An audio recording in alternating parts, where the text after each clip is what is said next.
Actually, that's something that I'm finding interesting. As most of you know, I think it's literally my 5th day here, and WildEarth has an atmosphere like no other. Yes, I'm the only girl here at the moment, but they're all very polite, very respectful. All the men I work with are gentlemen, so I must say it's been a very warm welcome.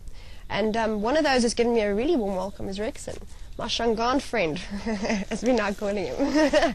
Hi everyone, just joining here around the fire. It's very good for me, and nice to meet Angie for his 5th day around the camp, which is very awesome.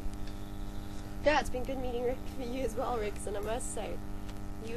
You've always been quiet, always friendly, always got the smile on your face, I must say.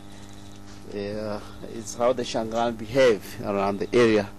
Shangaan. Oh, that's a brilliant, interesting Shangaan. From when I've started you, I've been drilling you with questions about the Shangaan and your background. It's so interesting, Rexon. Yes, very interesting. Actually, as Peter mentioned that we are going to talk a little bit about our background, all of us, Angie, Peter, myself, Marco. My background, I'm coming around the area. My future, I really like to be in the bush.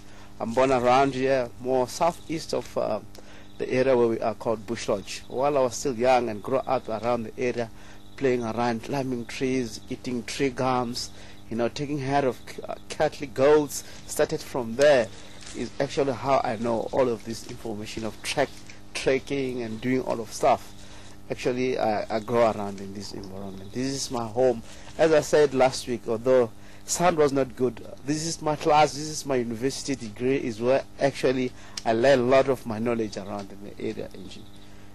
I think your education was probably the best. I mean, growing up in the bush is magic. Really, it's magic, Rexon. It's classic, I'll say it. As Peter last time asked me, is a lot of children really that I inspired on this trekking or to become a guide in future or whatever. It's quite a lot of them, which even at home I really play with kids. As a lot of people know from the website, I'm doing school outside with kids, a lot of projects I'm very much involved with there, trying to teach all the kids about treks and everything, playing together with them, having fun. Although you know that a lot of time, this time, nowadays, I mean, a lot of people, especially tribe, our culture are getting, they're losing the culture, is getting diluted. I mean, the number of people that like Western influence is very, very high. But keeping that in the rural areas, for kids to come around the bush, to learn more about the trees, learn more about the birds, trekking, and you know, they really, really like that quite a lot. Well, definitely. I mean, never mind teaching the children, actually, you'll find that most of us, myself, Marco, and Peter, if there's anything we're uncertain of, we know we can come ask you. Definitely, you're all welcome. You know, my trekking skills is very hard because it's passed on from generation to generation. As I mentioned, this is my university. You know, my grandfather taught me, my father taught me, my brother also took me to the bush while I was still young. Learning more about trekking, finding games is what I've done while I was still young. So that is my background around the area. And Rexon, if you don't mind me asking, your own children, when you say you're teaching children, surely your own kids must be in there as well. You're probably raising them the same way and introducing them to the passion for the bush. Yeah, for sure. I got one son. I got 3 daughters, which my son is very much inquisitive on coming to the bush, taking him with kitties and check around the bush. He likes to know about plants, trees, trekking. He is very good on that. Well, trekking. Yeah, I hope in future he will become guide or something else. I think he's going to have big shoes to fill, Rexon, if he does decide to guide. Yeah, for sure he will. Rexon, something I've been wanting to ask you. Out of all the things in the bush, the tracking, the trees, birds, animal behavior, what is the one thing that you actually find the most interesting? What's the one aspect you enjoy the most? I'm sure our audience know that just seeing whatever on a daily basis when I go out on drive, really they can witness that leopard is the most interesting species to me.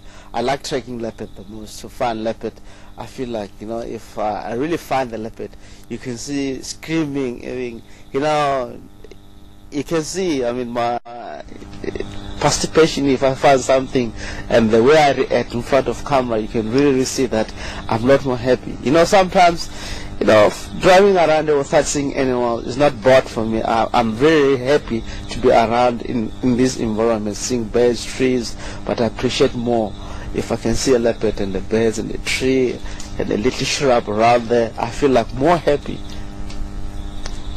No, I think with Rexon, most things make you happy. I've seen you just get excited generally about everything in the bush, but a leopard is a beautiful creature. I like your choice. It's a very good one. So it seems that's something that I'm going to actually bother to ask Marco a bit later, because I know Peter loves his elephants. You love your leopard. I love lions. They're absolutely amazing. I can't wait to see them at Mapochos.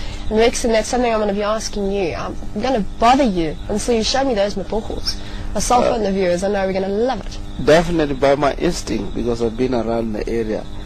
Tomorrow it's our time as we WildEarth team to see a Mapocho. I definitely guarantee that. I have strong feeling of that. Tomorrow we're going to see a Mapocho around the area. I believe somewhere Cheetah Katla and Bifusuk Dam, there will be a Mapocho lying down there. It's going to be good. But you must know the history of the Mapochos as well. I mean, I know most of the viewers love the story of the Mapochos. And have you basically known their history all this time from when they started forming a coalition? To be honest, Mapocho, it's one of the pride that really each and individuals around us in service centers we guide. We don't have much information because they traverse in a bigger area. Some of the part of the area we're not really having traversing rights. So we have little information here. The other guide from west, they have little information. Down south, they have little information. No one have that collection of a Mapocho. But far as no Mapocho coming from south, originate they're coming from area called Sparta Farm and headed up to Ulusaba, and somewhere there they grow up on that area. And when they get age of 2.5 years is how they cross over into the area. My first time to see Mapocho, it was on Shortcut Galago. All of them, 5 of them, they were lying down there. And I really like, oh, what's going on here? They were still young on that age. So really we don't have much information from Mapocho. More people that know much about them, maybe 50-60%, it will be down south. We only have like 30-40% of the information. I think you've probably got about 50 or 60. You're probably just holding out on us, Rexon. You know a lot more than we know. Folks, Rexon, thank you so much. It's always educating us.